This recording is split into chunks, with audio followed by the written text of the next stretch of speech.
We provide options, support, and answer questions when you need us most. The journey of grief is not one to walk alone. Gunderson's is here for you. Michael Devine, the Doctor of Truth. Does anyone have anything they'd like to confess? That AM 1400 KVFD. That's right. If you'd like to confess anything, I'm here for you, darling. Joining me now is Mike Owen of Common Good Iowa. Hi, Mike.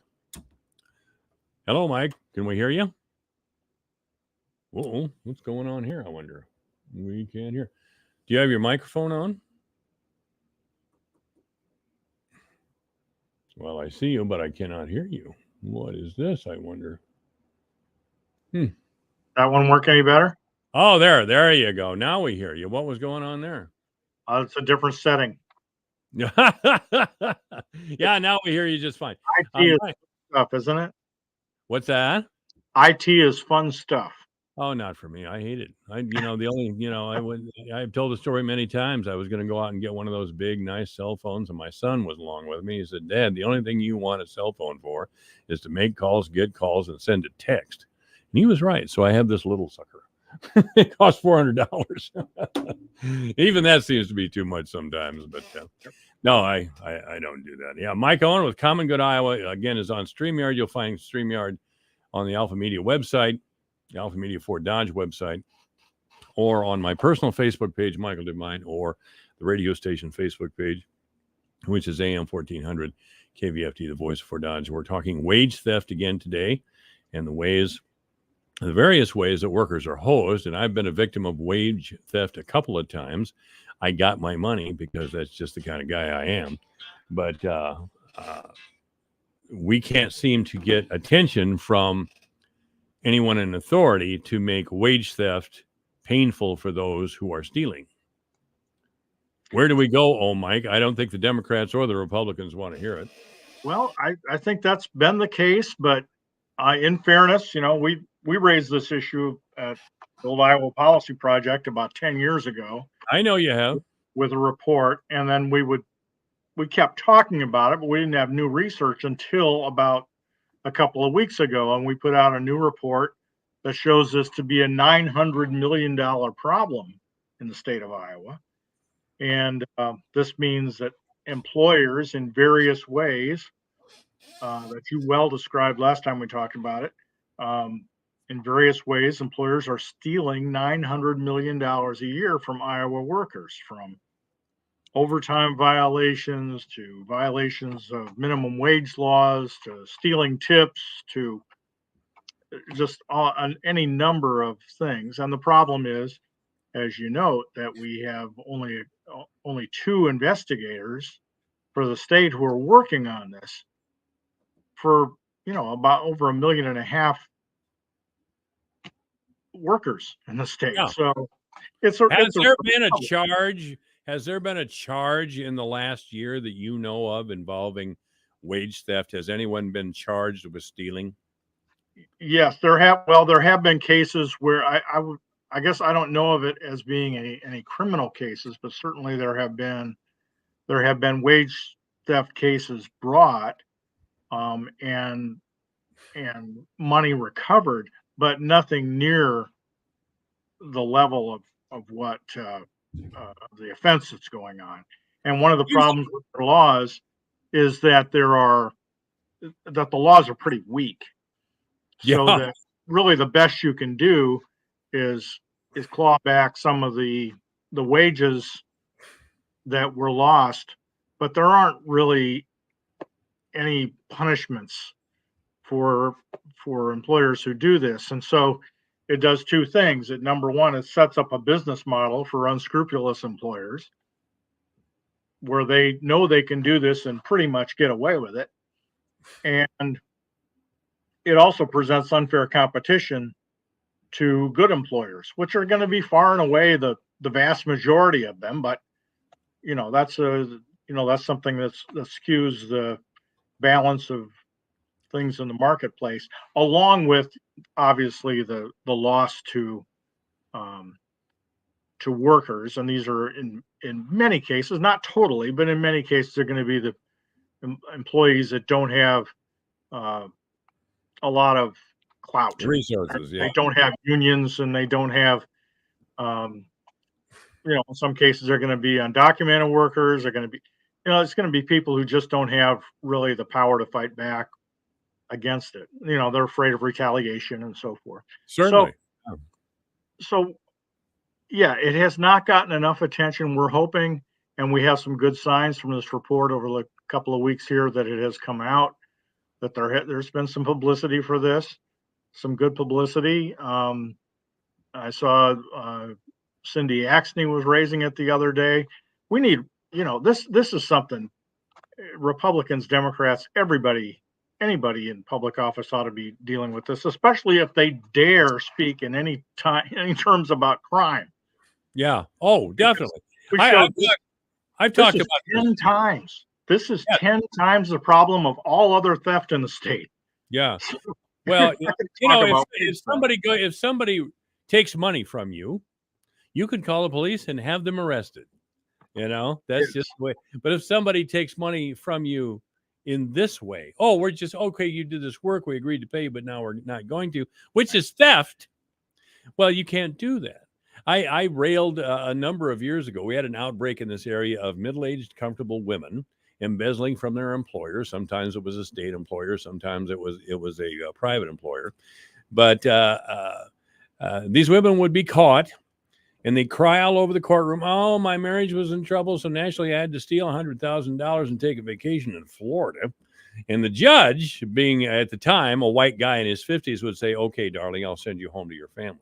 But by the same token, there was some black kid that sold 2 rocks down the city square, and he went to prison. Nobody seemed to see the contradiction there. By the way, just as an aside there, Mike, I asked you on the phone a while back if I could get any Iowa Hawkeye tickets this year. Forget it. I don't need you to go down to Iowa City and see that. I don't need to see you probably could get them pretty cheap. I will say that it has struck me more than once that I see a lot more concern about who's going to be the offensive coordinator at the University of Iowa than I see about concern about who's going to be running the show in Des Moines or anywhere else in terms of our public policy. But that's we don't have major league sports teams. We don't have major league sports of any kind. But we have the university, and the University of Iowa Hawks are kind of our deal. And this is what happens when you have nepotism. I thought the University of Iowa had that rule against nepotism, but apparently it doesn't apply to the Ferentz family. It's just an embarrassment. By the way, what's that, Mike? Well, I was going to point out for your audience that, on your personal Facebook page, you raised one of those things that Iowa football fans can fall back on when we have a season like this.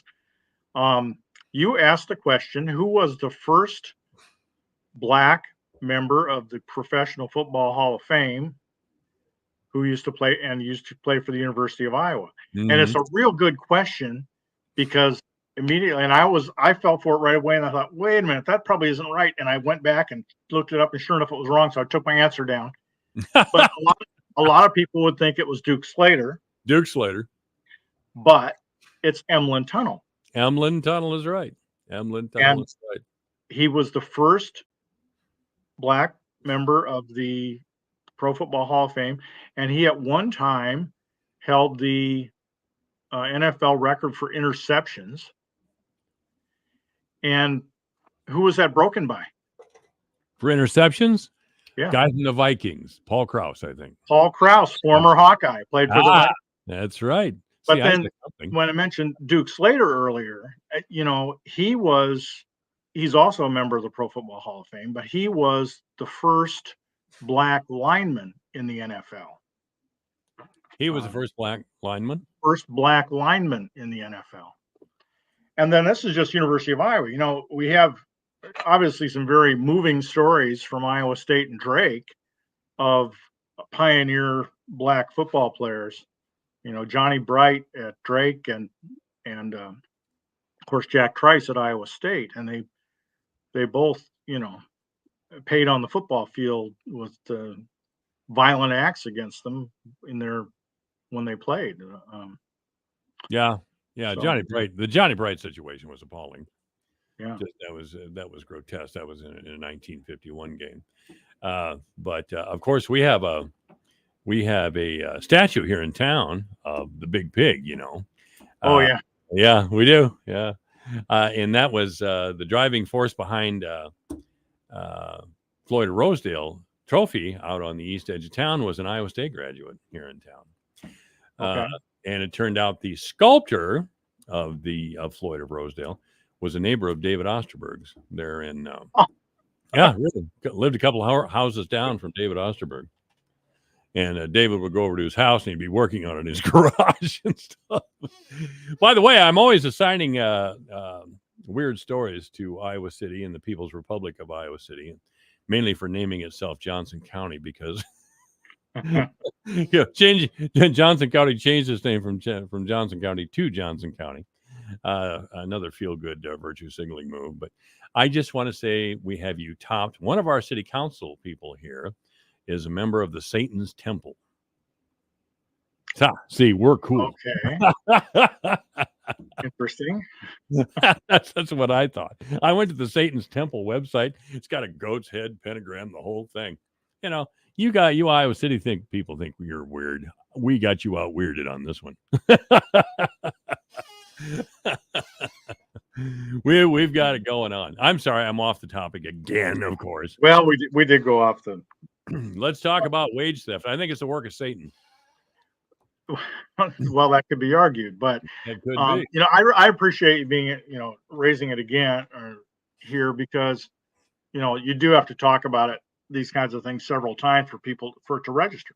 Yes, you do.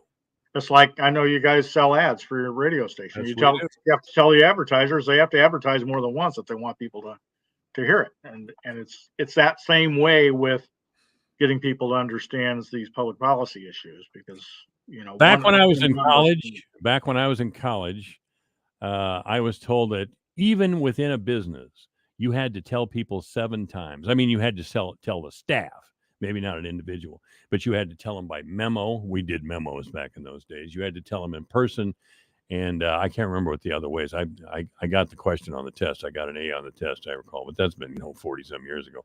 But yes, the thing about learning is you must constantly reinforce it. Otherwise, you kind of get away from it. And I certainly know that in my own life.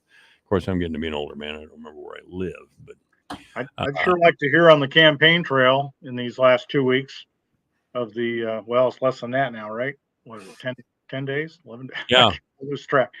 But I'd sure like to hear that 900 million figure more often because no matter who's elected, this is going to remain a very important issue that needs to be addressed. It's been ignored way too long, just as our issues with the minimum wage itself. I mean, not only is it bad that we have a minimum wage that's only $7.25 as we've had since January 1st of 2008, but you can't even count on getting paid that because of wage theft. So all these things need to be addressed. And the longer we go without addressing them, that means that people like you and me talk about these things on into eternity and other issues don't get attention that also need attention.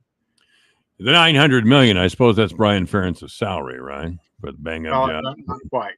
That was 900,000 is what he makes. That's worth it, obviously.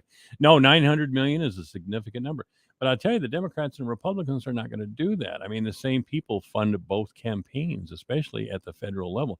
You mentioned Cindy Axne. I don't know what she can do about wage theft in the state of Iowa. She's a federal official. Right, exactly. That would have to come from our state officials, our state senators and representatives.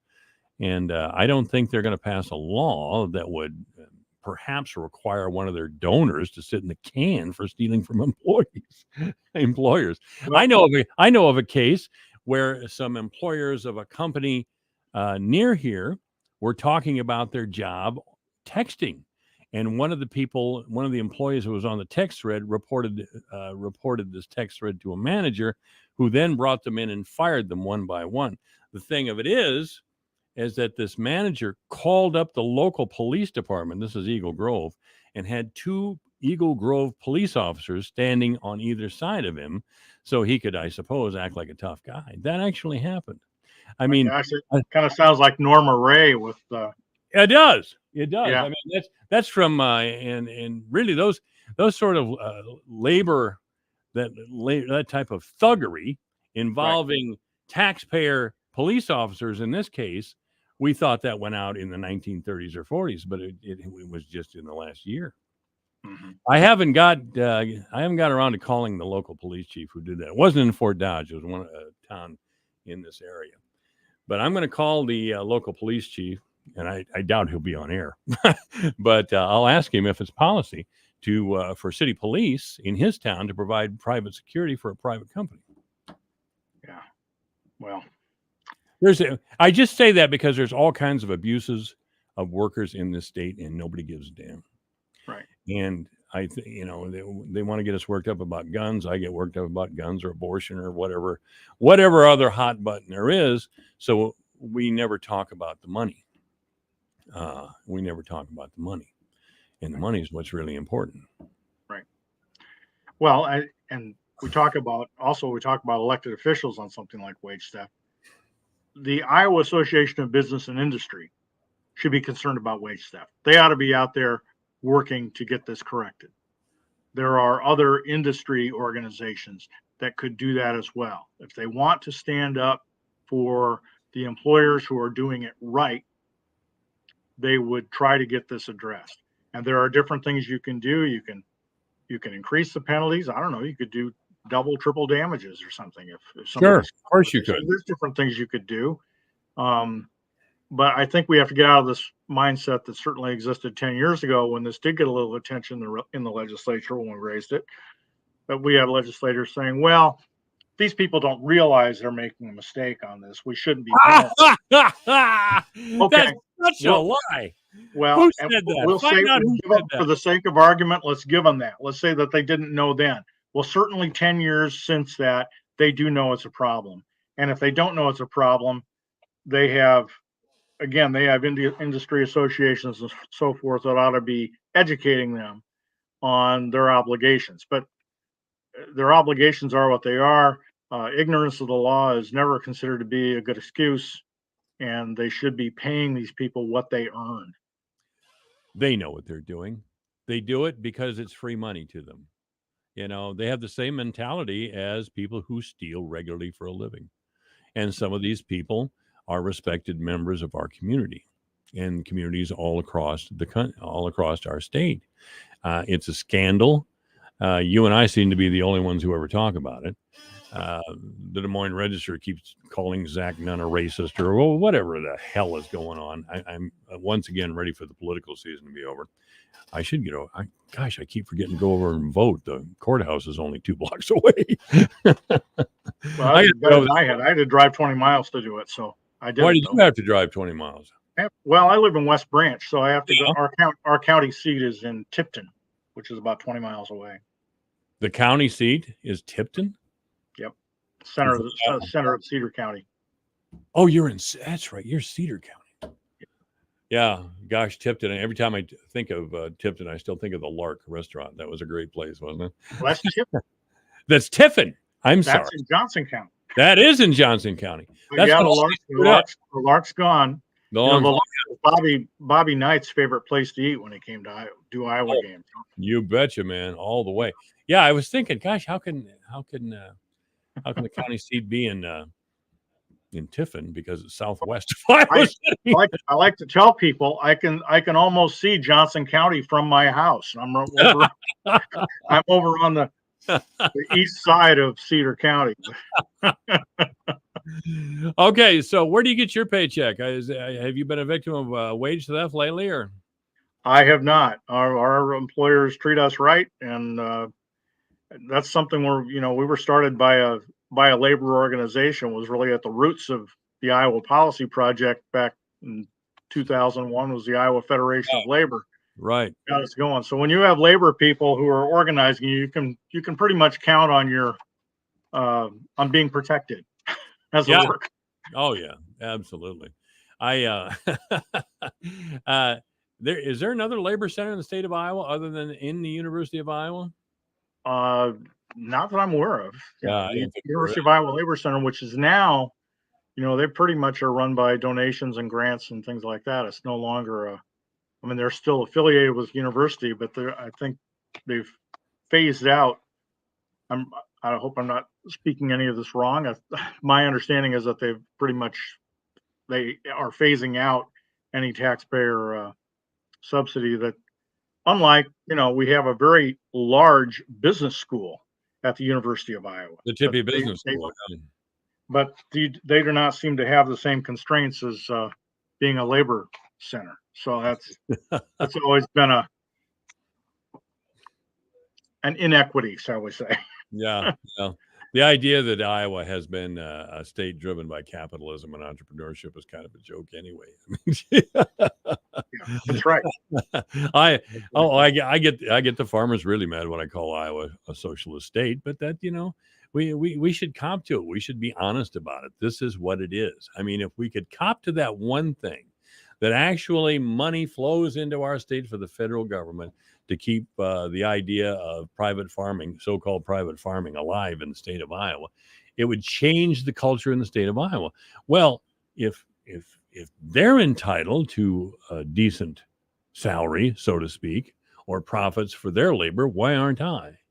That would be a question to ask to our legislators. Why aren't I? Of course, that game is over too. I mean, I think there's only 3 or 4 farmers left in Webster County. And I don't know what the federal subsidies that they get anymore. That it's, the price of grain's been up there pretty good, so maybe they don't need them right now. But anyway, so what can we say? Well, I guess we're going to have to go. I was going to ask you for final remark, but I guess I can't. Mike Owen of the Common Good Iowa has been our guest. Thank you so much, Mike. Thank you, Mike. You bet. This is AM 1400.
Anything they'd like to confess?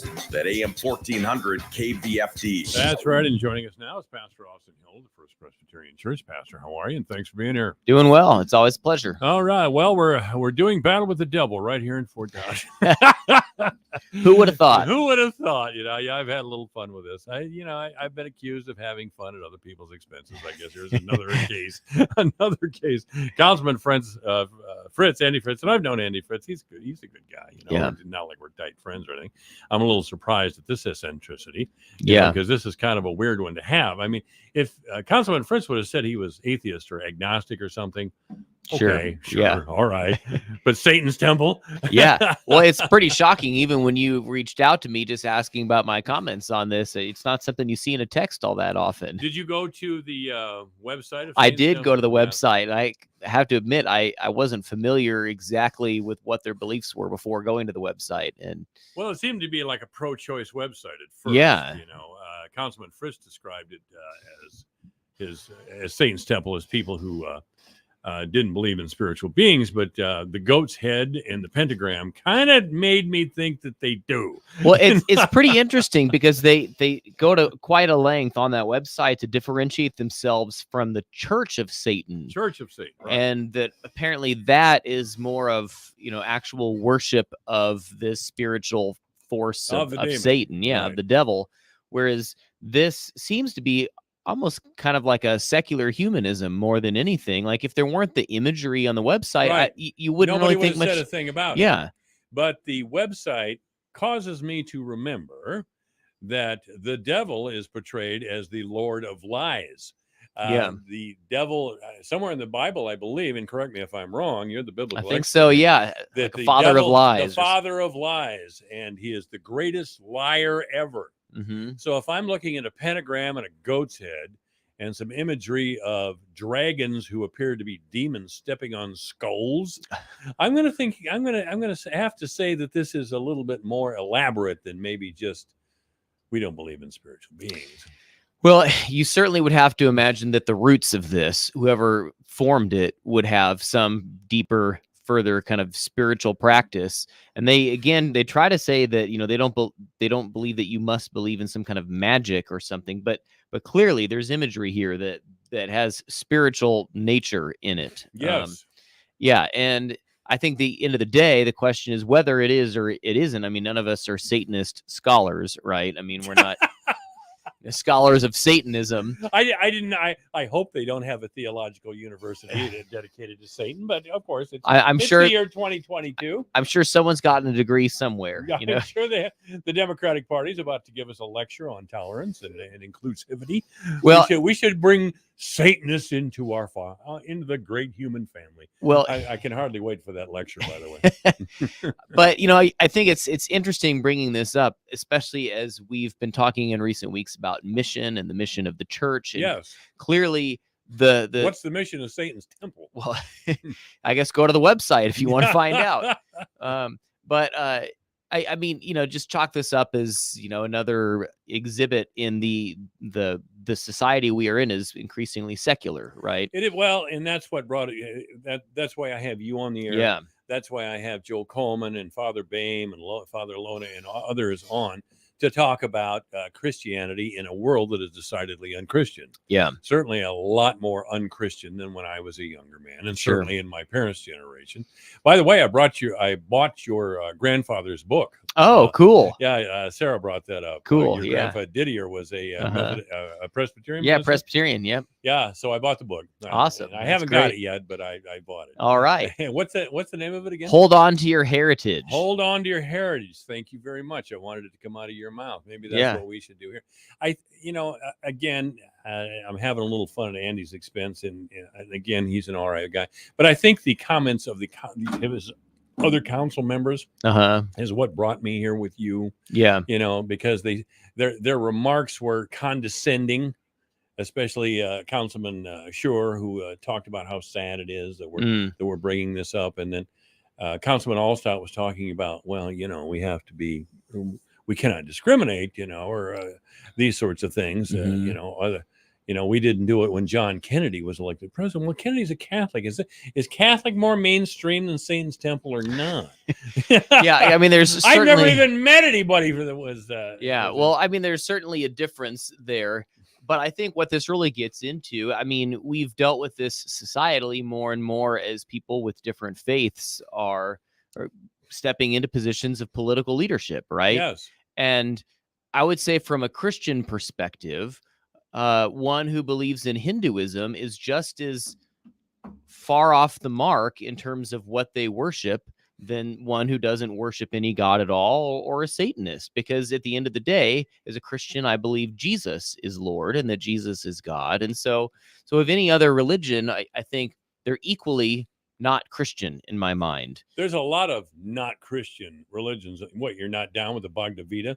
I used to read that back when I was, doing a lot of hitting the hookah pipe pretty well, and me and some of my other fellow almost hippie type characters. Yeah, wow, this is cool.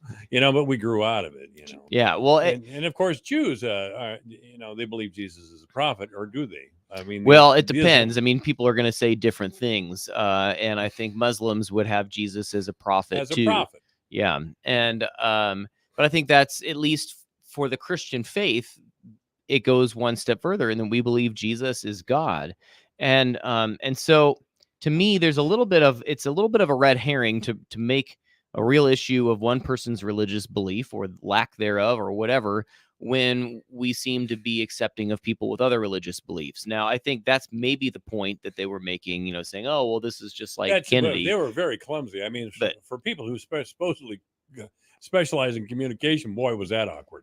Well, they seem to be straining a little bit. And from what I've heard from many of the council members, it was a very contentious meeting on Monday. Well, and the audience was pretty confrontational. Yeah. And you don't see that usually at a council meeting. Yeah. And I think that got people pretty flustered. And I admit there have been times when I've been at meetings too, and not council meetings, but church meetings where, if stuff gets pretty emotional, it can be pretty tough to kind of think on your feet with the right kinds of words to say. So at the end of the day, I think for the church, I mean, if it were my choice, if I could choose the religious affiliation of the politicians in my community, of course, I would want people to have the same religious affiliation that I have. I would want people to be Christians. But what I think is so interesting is that because Andy's been on the council before, and this hadn't been an issue in the past until somebody kind of dredged this up, I think you really do have to look and see, like, well, what was his track record before? Mm-hmm. And none of us seem to take issue. Like, he was the same person with the same kinds of beliefs then as he is now. It just so happens that someone has sort of dredged this up. And I think that does really count for something. It's kind of like, why are we making a big deal about it now? We thought he was an effective council member in his previous term when he held those same beliefs. Because this is a Christian community, and the Democrats aren't going to like to hear this, but the United States rose to greatness because of Christian culture. Yes, our culture was dominant. Yes, we did some things that in the context of history maybe were not the best thing to do. Slavery, for example, is in the Bible. The crushing of the Indian tribes, those sorts of things. Sure. Those things don't happen today, and they would be handled differently. But still, deep in us is the idea of good and evil. Yeah, and I think Satan is identified, or any reference to Satan is identified as a threat to not only our lives but to our souls. Yeah, the devil comes to steal, kill, and destroy. That's right. That's John 10. So I believe. those are from our sacred texts. Yeah, certainly. But look at the example of the early church. The early Christians lived in a profoundly non-Christian environment, right? I mean, think about all the different Roman and Greek gods and all that kind of stuff, right? And the work of the church for the first few hundred years wasn't, oh man, we got to get a Christian in power. We got to get a Christian in the Roman Senate. There wasn't a concern for that. Really, it was this recognition that, okay, we don't have power, we don't have political capital, and so to follow Jesus is something that we do in our own communities, in our own lives. And that's where the most transformation and growth in the church happened at an exponential level. And it wasn't really until 300 years later with Constantine, then we get the Holy Roman Empire, where now all of a sudden the Roman Empire and the Christian faith become conjoined. Now we're starting to mix politics with religion. But for the first 300 years, the church thrived even when they weren't the dominant political power. That's right. So I think, what are you saying? Well, so I'm saying we can certainly, and I think we should celebrate the influence and role of Christianity in the formation of our country. I'm not where, some people might just try to kind of wash that out, right? I mean, I think to your point, Christianity was huge in the development of our country. But I think we have to accept that there are going to be politicians coming with different religious faiths. What would the Reverend Ralph Didier say about his grandson? Right now in this country, there's a big push by LGBTQ advocates to put candidates in office. All 50 states have someone from that community running for office. In your home state of California, 178 LGBTQ candidates are running. In Mississippi, 1. But a gay woman is expected to be the next governor of Massachusetts. Vermont has 1 congressional seat, and a lesbian is thought to win that seat. I mean, these are pretty liberal places. Massachusetts and Vermont. I mean, Bernie Sanders is the senator from Vermont. I mean, to me, I see all of this. So, but that really doesn't bother me. Gay marriage bothered me because it was the iron fist of the administrative state smashing all of us in the state. As opposed to being. And by the way, marriage is still seen as a quasi-religious institution. It was like the Supreme Court of the state of Iowa slapping Christianity across the face. Like, we don't really believe you. Shut up. We're the law of the land. What, 7 justices? But you know what I'm saying here. Yeah. But I think this really is the last gasps of Christianity. Wow, that's bad news. Well, of the Christian hegemony. I mean, of the sense that Christianity is the dominant cultural force in our society. And what should we say about that as Christians? We have seen in our country and in Europe and other places where Christianity was center to the culture and the political system and educational system. We have seen with our own eyes, and it cannot be disputed, that those cultures rise to the top. Well, now, because of, I don't know, white liberal guilt. Well, I mean, a whole slew of things, right? But Christianity globally has the most growth right now in South America, in Africa, and Southern Asia. But in Europe and in North America, it is on the decline. Oh, yeah. And that's in huge numbers. And I think to try to kind of re-win the culture war is sort of missing the point. I think it's more about the relationships that we have with people in our own community, going back to the early Christian church and the people in Jerusalem after Jesus came. There is this sense, well, I mean, even with Jesus's ministry, it was like, well, Jesus is going to be the Messiah and we got to kick Rome out of here. And Jesus is going to lead the way. Jesus said, I'm not about that. My kingdom isn't about political power.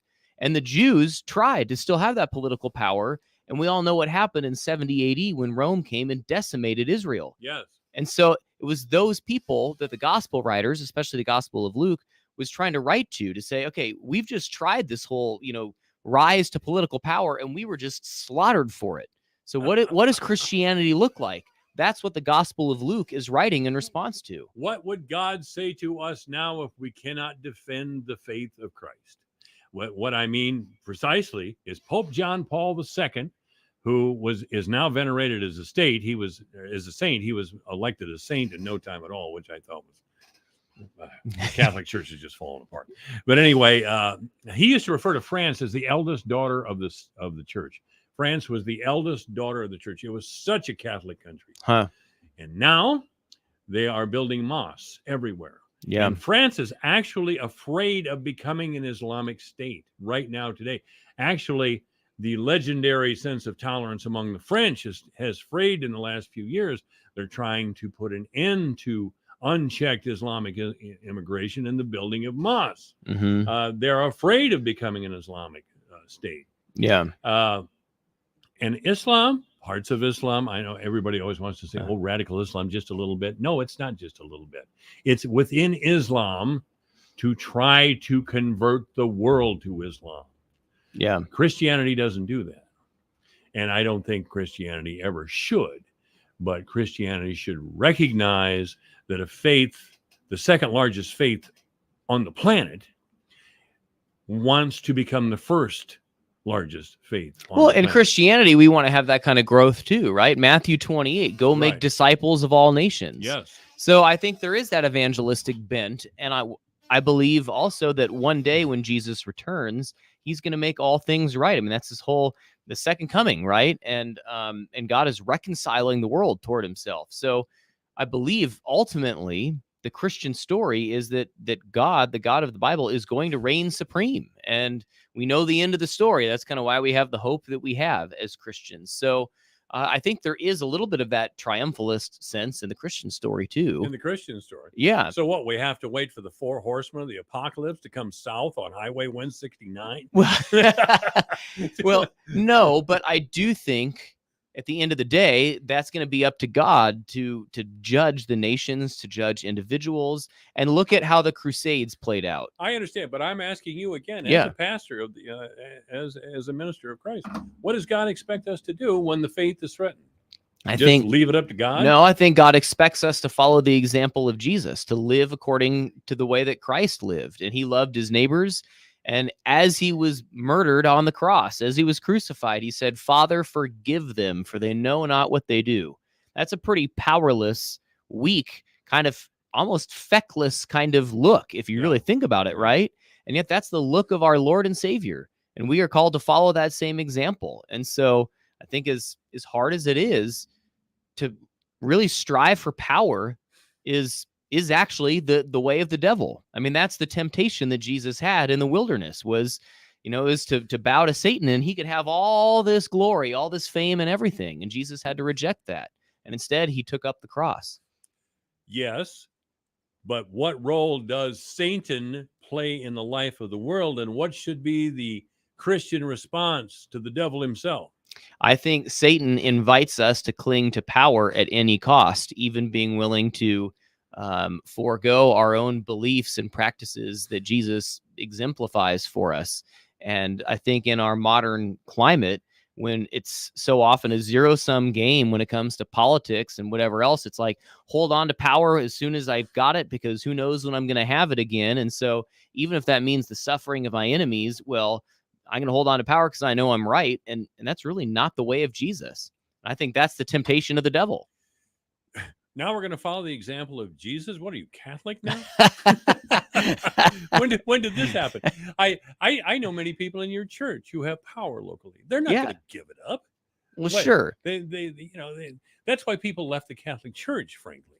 Yeah. Is the idea that we should surrender. The Catholics became, and certainly Catholics can take up an argument with me on this, but they became too anti-business. Yeah. They became detached from the idea of power on earth. Well, power in and of itself is not a bad thing, but power when it is sought by ill means and when it is sought for its own sake, that's when it becomes destructive. And we can dig into this a little bit more in the second segment, but I think power can be a neutral thing that can be used for good or ill. But if we are seeking to hold on to our power, to cling to it above all else, that's certainly when it becomes an idol. I'm not talking about that. But we are faced with power. Does Yeah. Satan have power? Yes, Satan has power. He's Lord of the Flies, the Lord of Lies. What should we do? And how should we wait for God to decide? How did Jesus defeat that power of Satan? By surrendering his own power on the I'm cross. not going to get nailed to a cross. Praise Jesus for his sacrifice. But I'm not doing that. Well, so what does it look like for us to follow that example of humility and self-sacrifice? That's a hard call. You don't think I'm humble? I'm not saying it. Because you're right. I'm not. All right, Pastor Austin Hill is our guest. We're going to be back. I got to straighten this guy out. Michael Devine at AM 1400 In the name of justice and the American way of life. with 60 rounds of freedom. That's right. 60 rounds of freedom is what we have. It's 3:29. The news is going to come up here in just a couple of minutes, and we'll be back with Pastor Austin Hill, the First Presbyterian Church. Fall is the best season, not just because football's back and my fantasy team's doing great, but it's getting cool enough for my favorite comfort food dinner, grilled cheese sandwiches and tomato soup. The soup can be homemade or from a can. I don't care, but a grilled cheese has got to be sharp cheddar on either Country Heart's English muffin toasting bread or Dakota-style 12-grain. Baked right here in the Midwest, there's just no better bread than Country Heart. Heck, you can even skip the soup.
Have anything they'd like to confess? That AM 1400 KVFD. And this program brought to you by Blue Ribbon Pelham Waters of Fort Dodge. Blue Ribbon Pelham Waters is at 612 South 32nd Street here in Fort Dodge.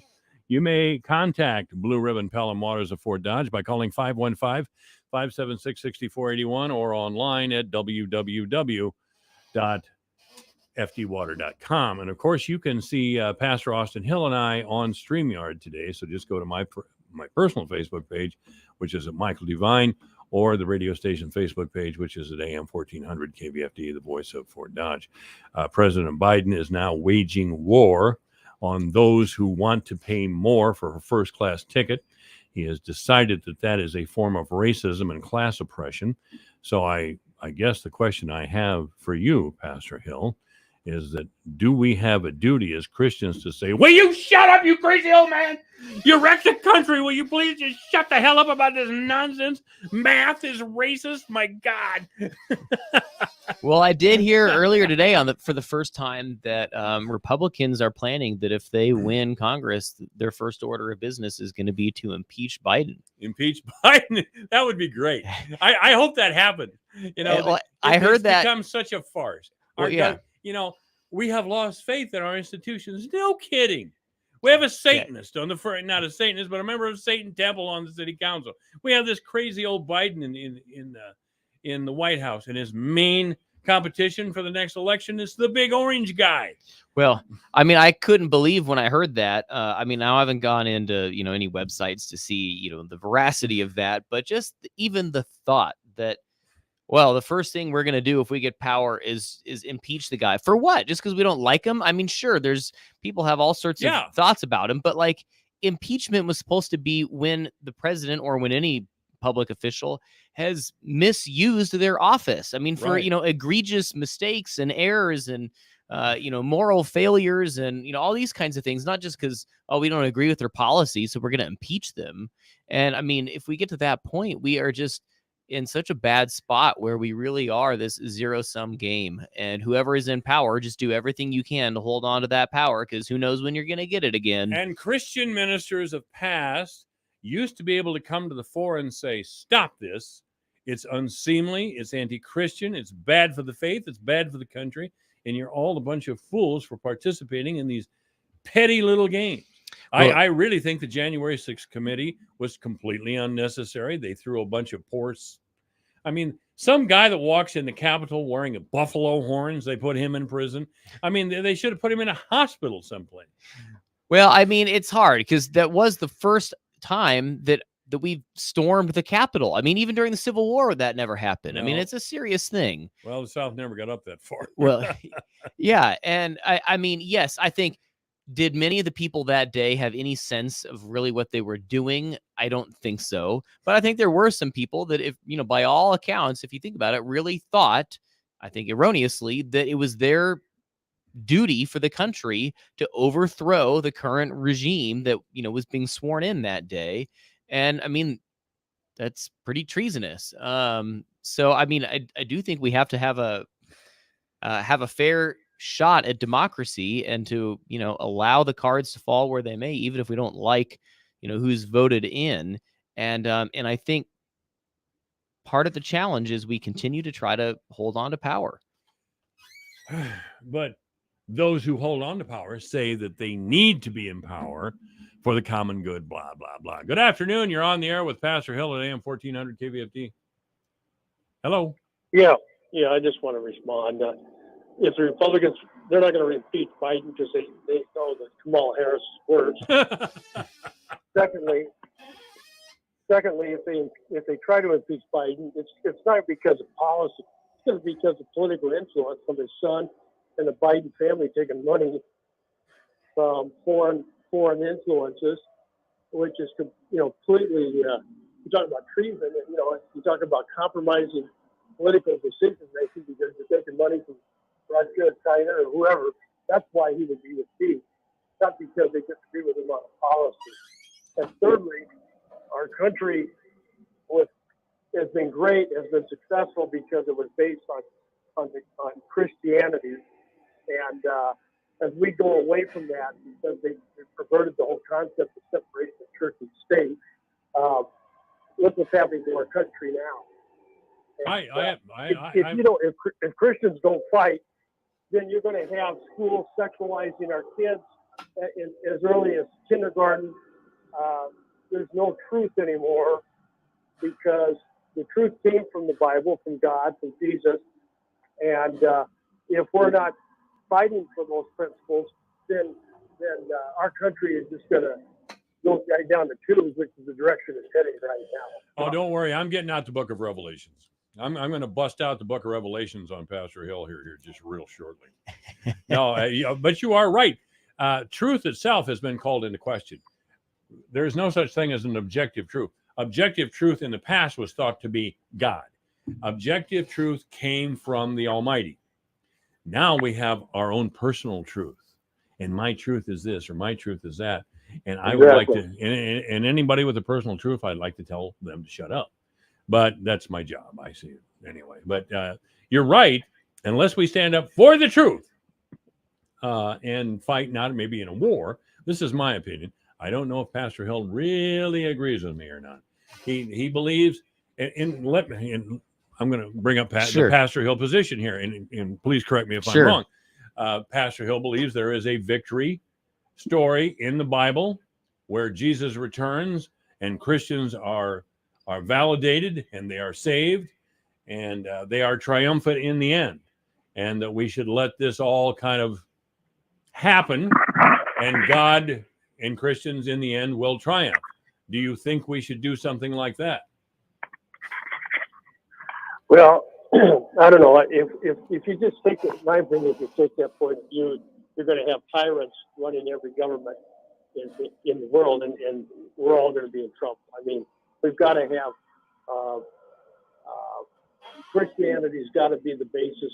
That's when you look around countries that are successful versus look at even the Islamic countries are pretty much third world countries, right?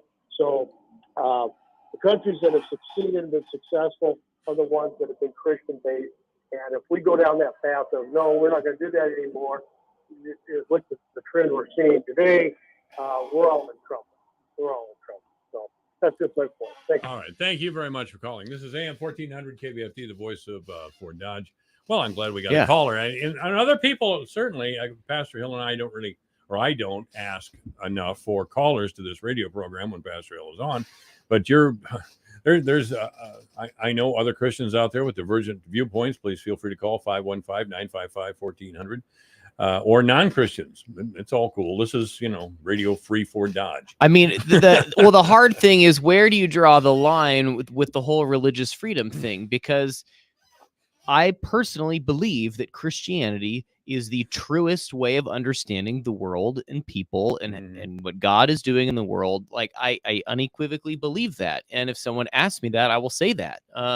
So I do believe that is the narrative. However, does that mean that I require everyone that I work with or everyone who's in law enforcement or who governs our society to hold that same belief? And of course, we have to say the answer is no, because if we go down that direction of saying you must believe the same things I do religiously in order to have public office or anything, I mean, that's why we left Europe in the first place, was for religious freedom. Now, sure, that was like we wanted to be Protestants as opposed to Catholics, yet everyone still had some kind of Christian worldview. So maybe the expanse of religious freedom was much less then than it is now. But I think if you really start drawing that line and saying, all right, once you believe this, now you're no longer able to serve in this public capacity, I mean, that's a really dangerous game to play. Well, it was brought up at the council meeting the other night when it was revealed that Councilman Fritz was a member of the Satan's Temple group. Yeah. And I guess it's different from Satanism. And again, let me say that Andy Fritz has always been a pretty good guy. This is definitely an eccentricity as far as I'm concerned. Well, and I think you have to have a common understanding of what is acceptable and unacceptable behavior, right? And so now if I believe that there's some fairy unicorn keeping, the world in peace or whatever, but if I am abiding by the laws of our country, and yes, I understand that many of those laws came to existence through Christian understanding, but I can believe that about fairies and unicorns and whatever. And as long as I am comporting myself in a way that puts me as a contributing member of our society, then I can believe that. Now, do I think that kind of a narrative is true and the best way of thinking about the world? Not at all. Do I wish people would have the same worldview I do? Yes, of course. But I think part of the task of a Christian is to find a way to love our neighbor, even or especially when they don't agree with us. I mean, the Christians were known for being the people that when there were plagues, when horrible things were happening, everyone else left. The Christians came in and still loved and served people, even at their own expense. We got him going today here, Yeah. Pastor. Good afternoon. You're on the air at AM 1400 KVFD with Pastor Hill. Hey, Mike. Hey, Pastor. Just looking at this from a slippery slope point of view. Hey, you're breaking up here a little bit. Sorry. All right. Okay. Try it again, bud. Hello. Are you there? Please call back. Yeah, we got a bad connection there. I'm sorry to say, but yeah, 515-955-1400, 515-955-1400. Gosh, that was too bad. Anyway, what were you saying, Pastor, or were you done making your point? Well, yeah, I mean, I believe I was done at least on that point. It's just we have to love our neighbors. And I would say especially when they don't agree with us.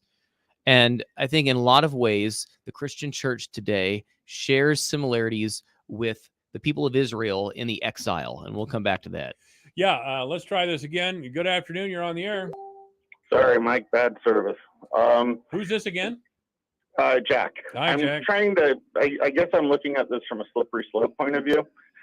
Our entire Constitution, even our Declaration of Independence, it's based on God's, I mean, it even says it in there that these are endowed by their creator with certain inalienable rights.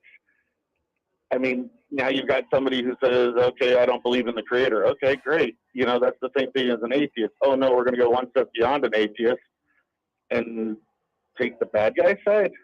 Yeah, if I ever get a chance to ask Andy, that's the first thing I'm going to ask him. If you'd have just said you were an atheist, he described himself as a recovering Catholic, first of all, and then went a little bit further with the Satan's Temple thing, which, it was bad politics all the way around. The city council did not comport themselves well. The answers to legitimate questions about Councilman Fritz's belief system were poorly handled by the council, to say the Well, very I mean, least. I guess that's my point is, I mean, an atheist doesn't believe in God. Okay, they believe in the science behind it. I love having conversations with them because you can always go back to the Big Bang and say, okay, where did that all come from? But then there has to be a higher power involved. But now he's saying, okay, I'm on the bad guy side. I believe in bad things. And then I had a friend of mine from back east explain, oh, no, there's actually two different versions of this satanic whatever out there. And they're basically just atheists. It's like, okay, but you don't put the bad guy's name in your title unless you're supporting them. It's bad advertising then. In which case, you do something on your marketing. I don't know. It's just Yeah. Yeah, you don't go with a goat's head pentagram and demons crushing human skulls if you're just kind of neutral. Get a better for webmaster. Anybody to say that for him or anybody in that particular church, temple, whatever you want to call it, say they don't believe in a super powered or supernatural entity, being, okay? right. If you want to believe in God as that, well, going back to the Bible, this would be a superpower entity on the bad guy's side that originally started as an angel and then ended up in hell. I mean, it wasn't jiving. It doesn't make sense. Well, I agree with you completely. And by the way, Mayor Matt Bemrick is next. If he comes walking in here dressed as the devil, I'm going to fall right out of my chair. The church has holy water. I'm sure you could just. I'll get some holy water. I got a can of Diet Pepsi here. I guess that's just going to have to work. Hey, thanks for your call. Thank you very much. All right, this is AM 1400 KVFD, the voice of Fort Dodge.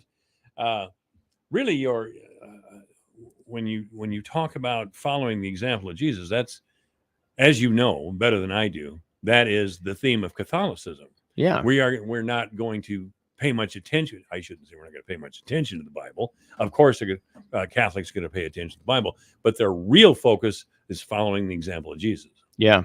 So are the Catholics right? Well, I mean, in the Bible, Jesus himself, Matthew 10, 38 and 39, whoever wants to follow me must take up their cross. And whoever wants to lose their life, or whoever, well, now that I'm quoting it, whoever tries to find their life will lose it. Whoever loses their life for my sake will find it. That's Matthew 10, 38 and 39. And so we are invited to follow Jesus. I mean, Jesus himself says, come and follow me. And, I'll make you fishers of men. You used to be fishers for fish. Now you're fishers of men. And so we are to be disciples of Jesus. And a disciple, quite literally, is a follower. So, I mean, that's right there in Scripture. And I think the Catholic Church has maybe said, essentially, we should follow the example of Jesus, even if that maybe comes against our understanding of something in parts of Scripture, maybe. But I don't know if that's exactly what their teaching would be. But at the end of the day, we are to follow Jesus's example. And so what would Jesus do what did Jesus do in the Garden of Gethsemane? Well, first of all, he prayed that he wouldn't have to go through with what was going to happen. And then he said, and yet it's not my will, Father, it's your will.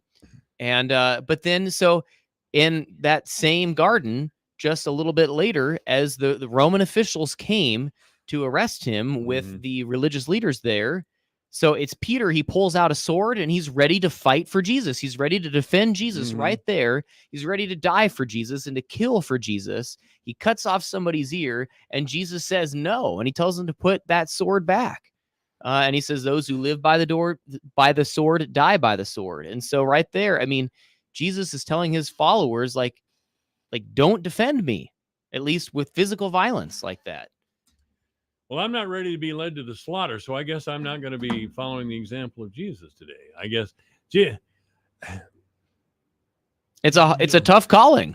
It is a tough calling, but he knew he was going to be resurrected. Yeah, as the Son of God. Yeah, and he went through unbelievable torture. There is no doubt about it.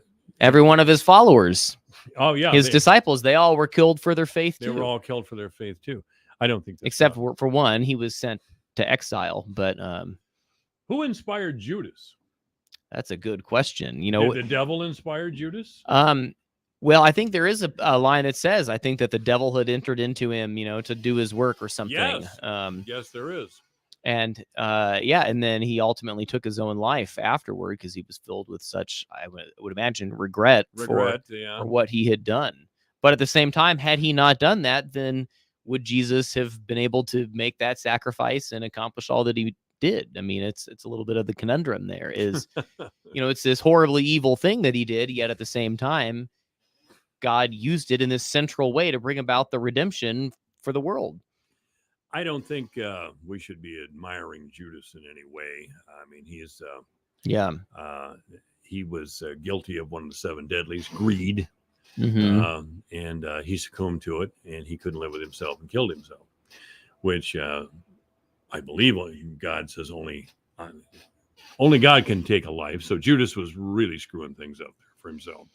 I don't know if Judas is in hell. Do Presbyterians believe in hell? Yeah, we believe in hell. All right. What does it look like? Well, that's the $1 million question. Yeah.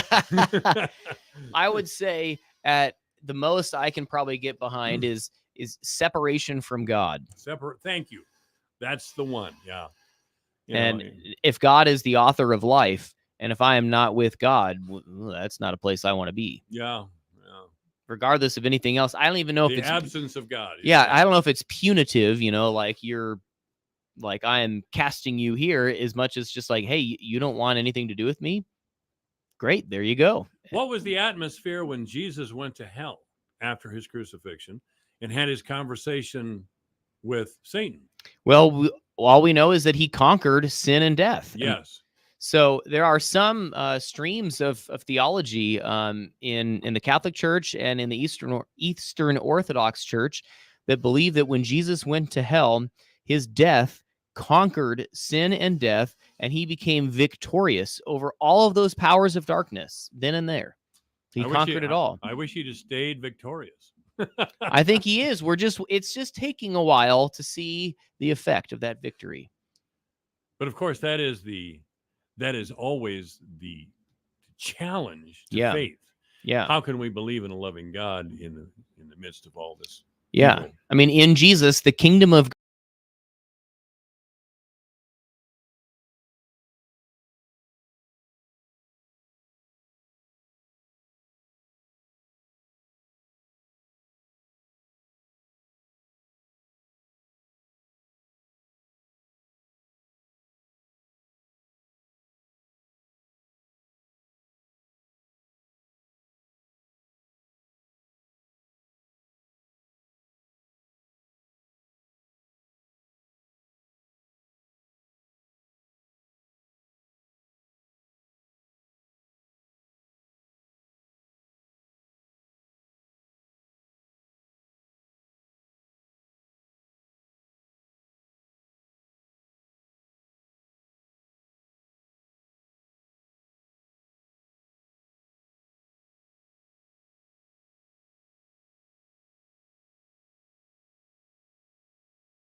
Lafarge down 2 3/4 at 687 3/4.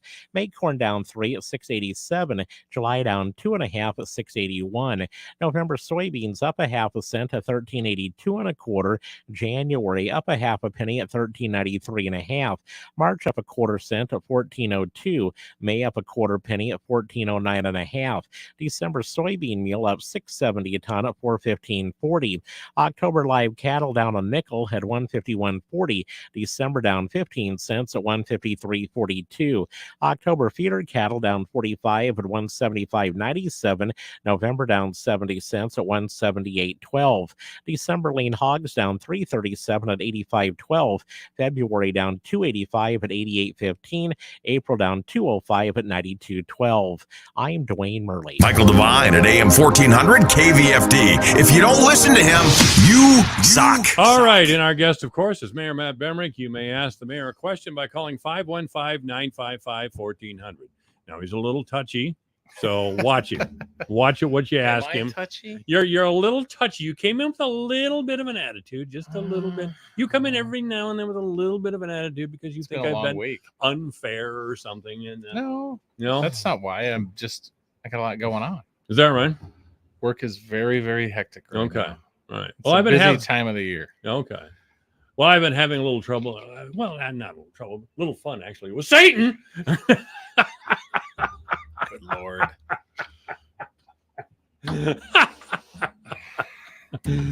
Oh, who was it? Was I heard your maturity level this week has been at an all-time Oh, high. that's right. Yeah. Yeah. Just All-time high.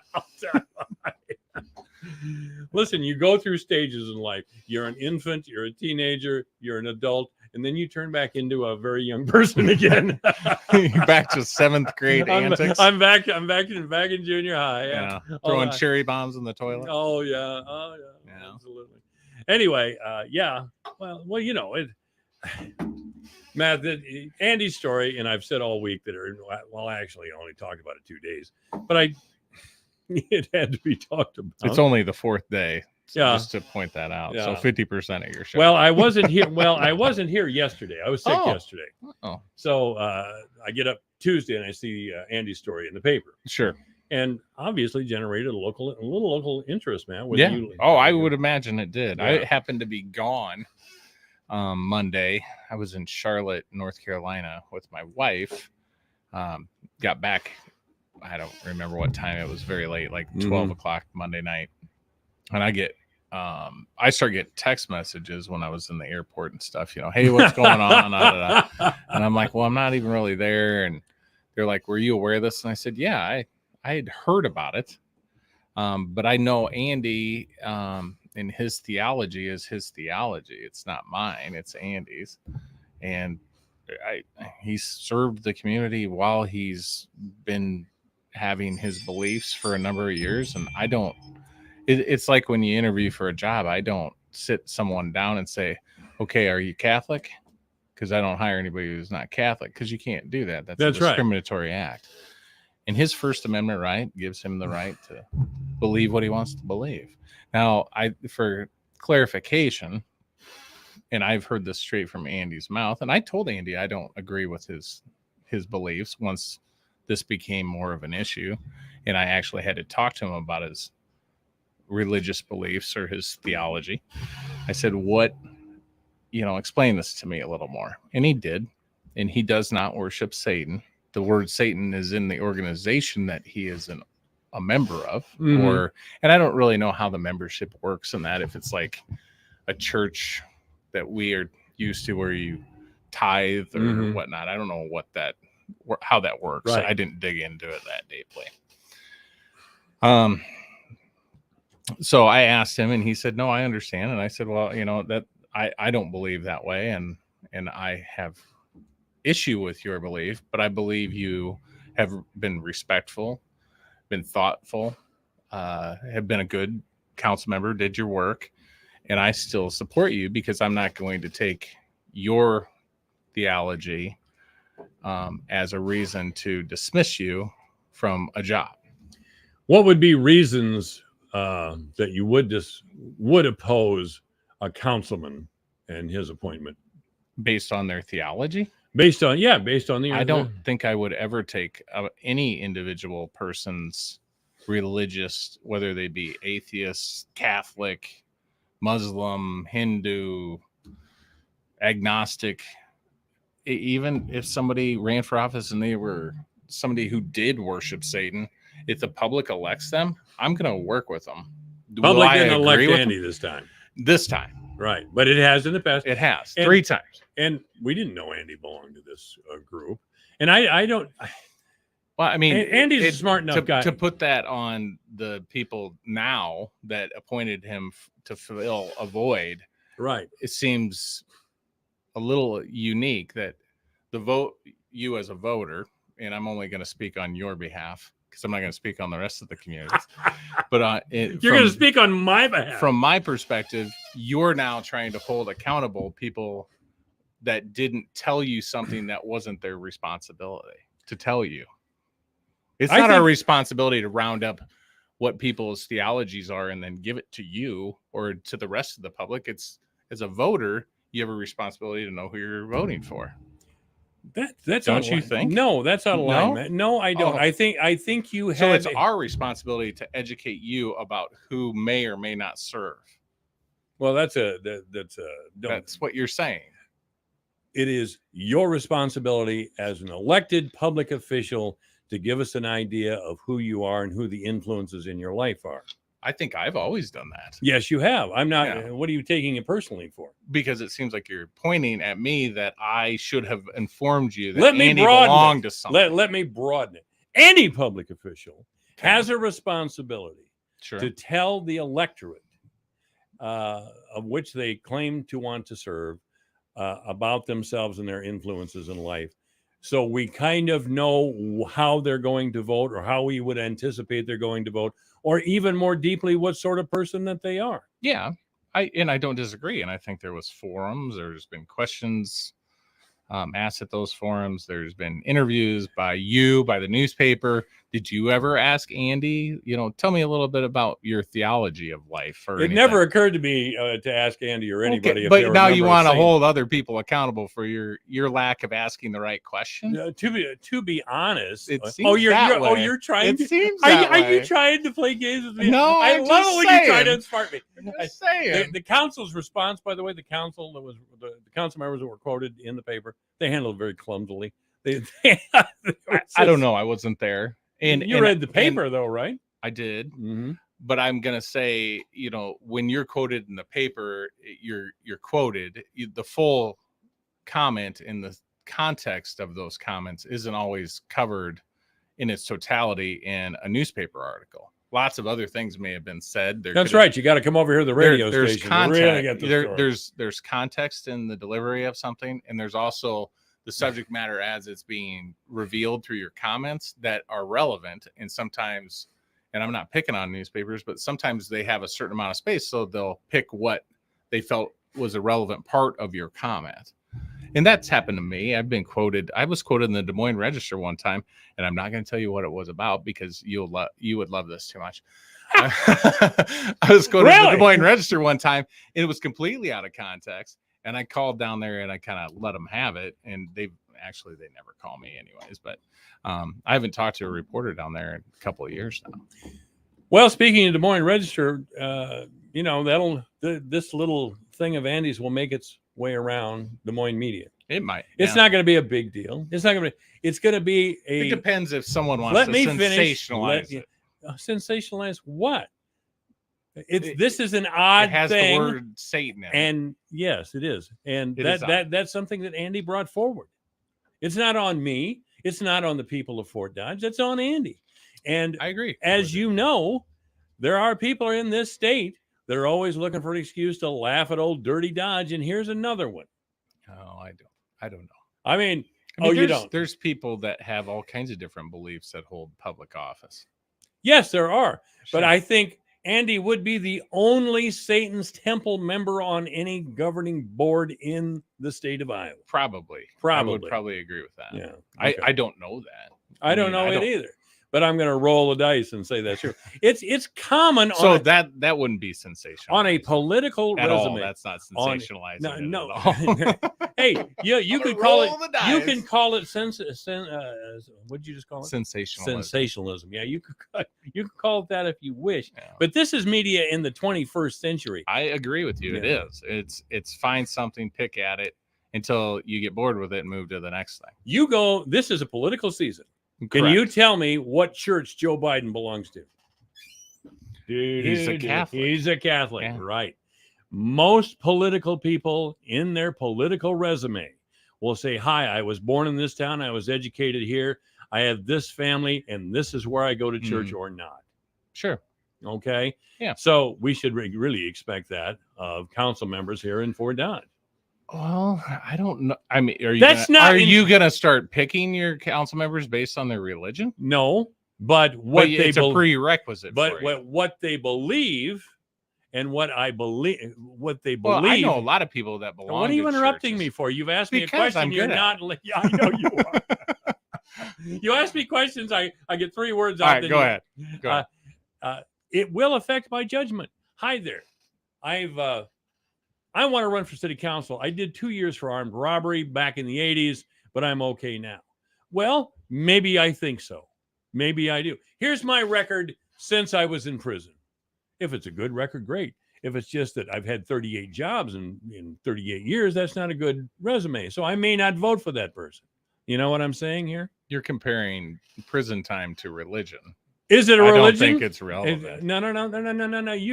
It's not a religion by Andy's own words. Now, Oh. what are you going? Yeah, the religion you are way? right. I believe he did It's make a comment that yeah. it's a theology, not a religion. Right. It's a belief. And I didn't see It's a this on the belief. website, but they rejected the idea of spiritual beings.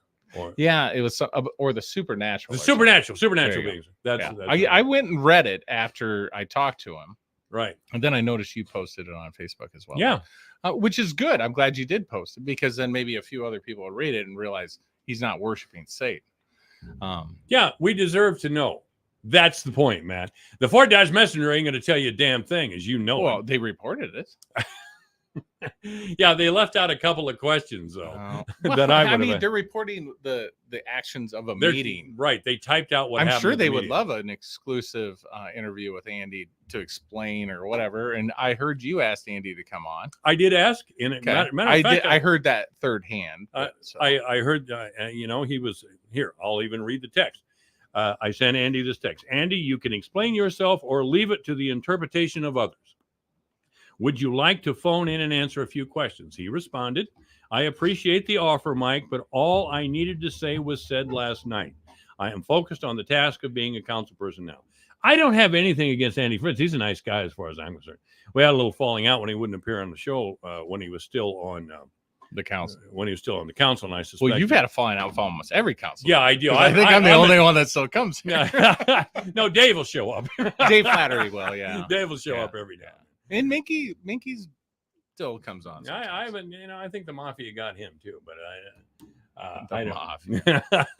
I don't know. I don't let know what I don't know. anybody tell me what to do when it comes to sharing my opinion to the public. I don't let you. I don't want the newspaper. I don't let That's other good. elected officials, and I never have. I've been pretty consistent in the coming on this show 13 years, and I was on the council for 4 years. I've never been not transparent about things. Yeah, couldn't agree with you more. And I felt this is me and you talking, and All right. all your listeners are getting to listen to this. It felt a little bit from what I was told by your commentary that you were putting it on me that I should have somehow told you.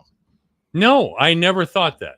And I'm that going to some tell of the you were trying to hold the rest of the council members and maybe myself responsible for not informing the public of Andy's theology. what I said, and I think I said it twice, maybe 3 times, is that Matt and Andy are friends. Yeah, and no, Matt Andy, most of wanted. his- I went to and- Catholic school with Andy. I know, and I brought that up as I recall. I said, He's a year younger. and I said that Matt probably wanted Andy on the council. Maybe this was something that Matt, and I was speculating. I said probably the mayor was behind the push to put Andy on the council. I definitely was involved. Well, there you go. As I think it was that's reported, not what you were told. as I believe it was reported, I was one of the people that was very, Andy makes a lot of sense. He does. Andy served 10 years. He knows the job. He understands our budgets.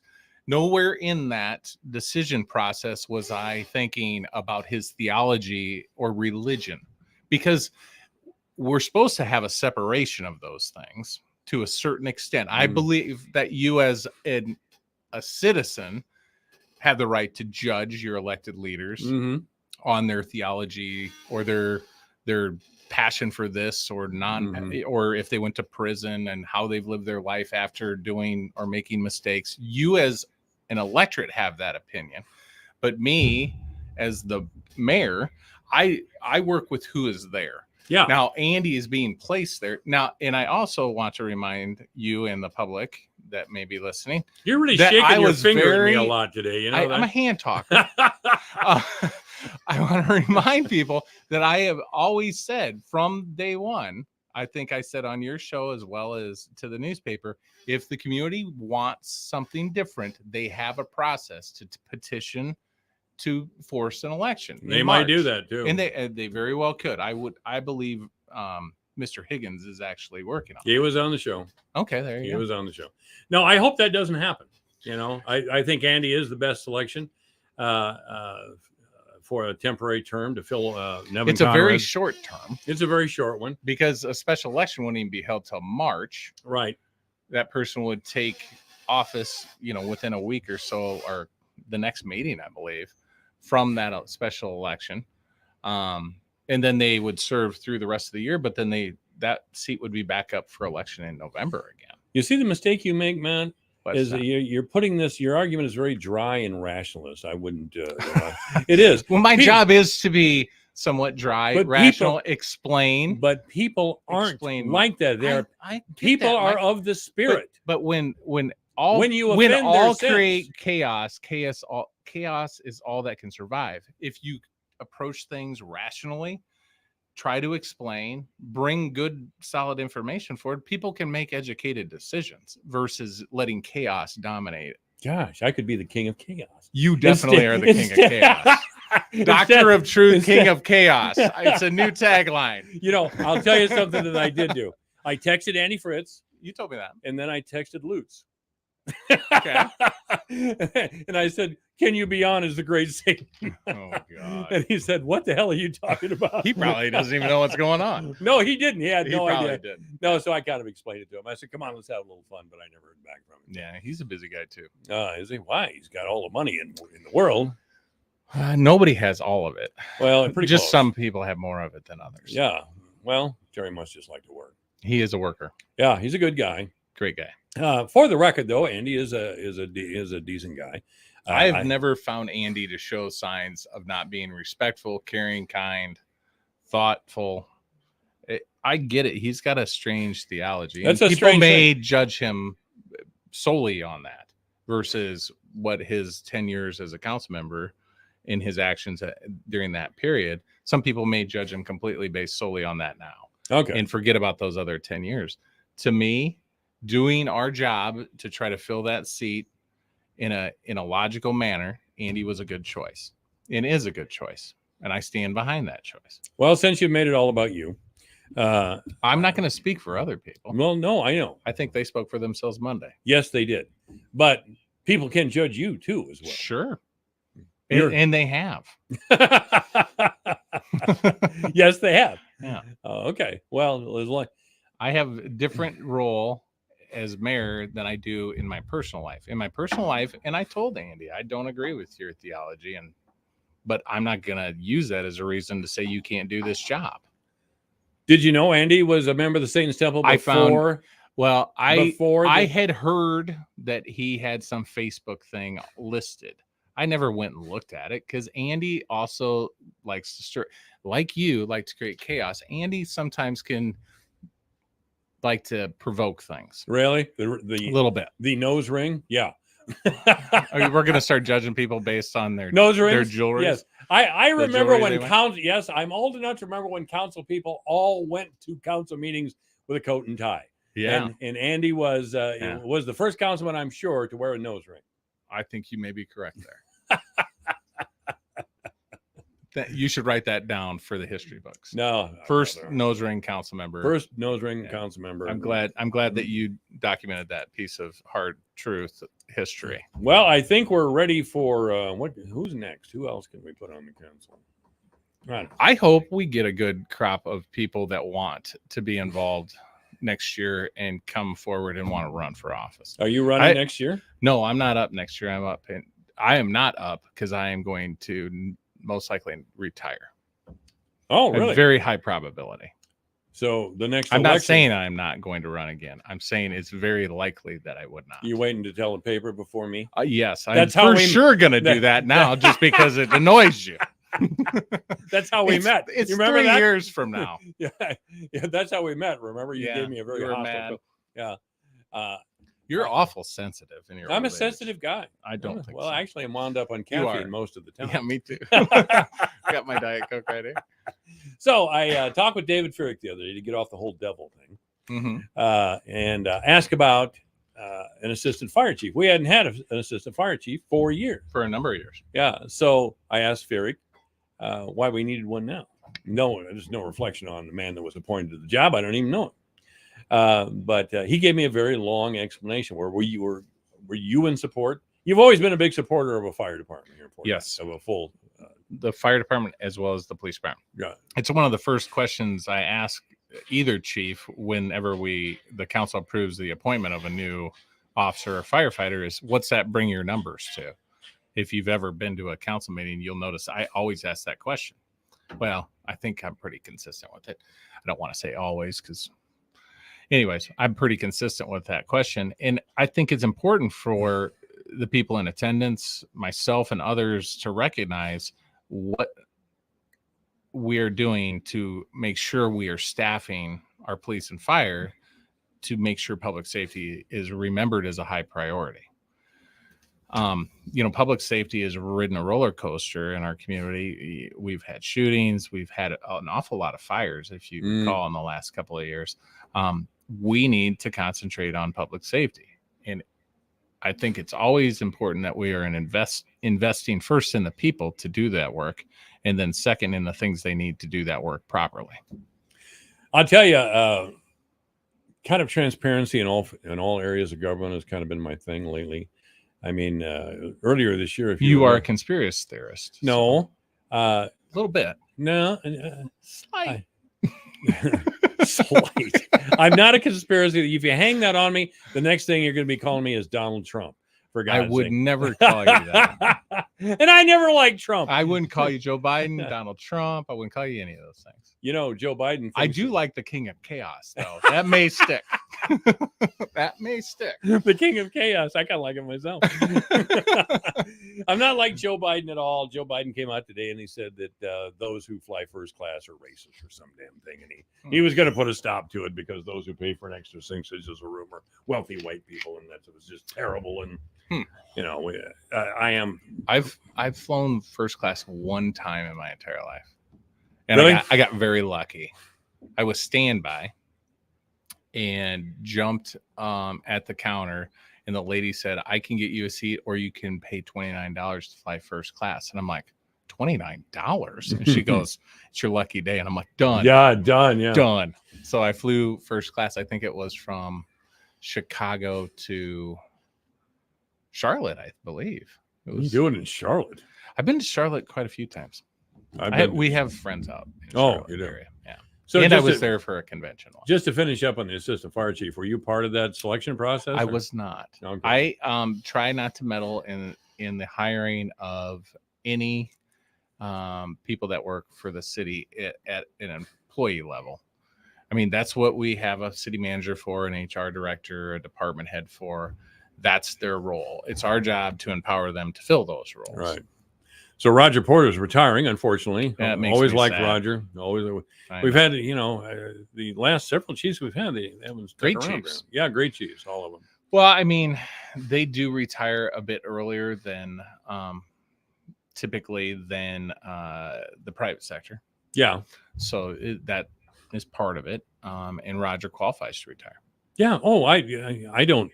Yeah. Good for him. I mean, if that's what he wants, I wish the best things for him. And he's still young enough.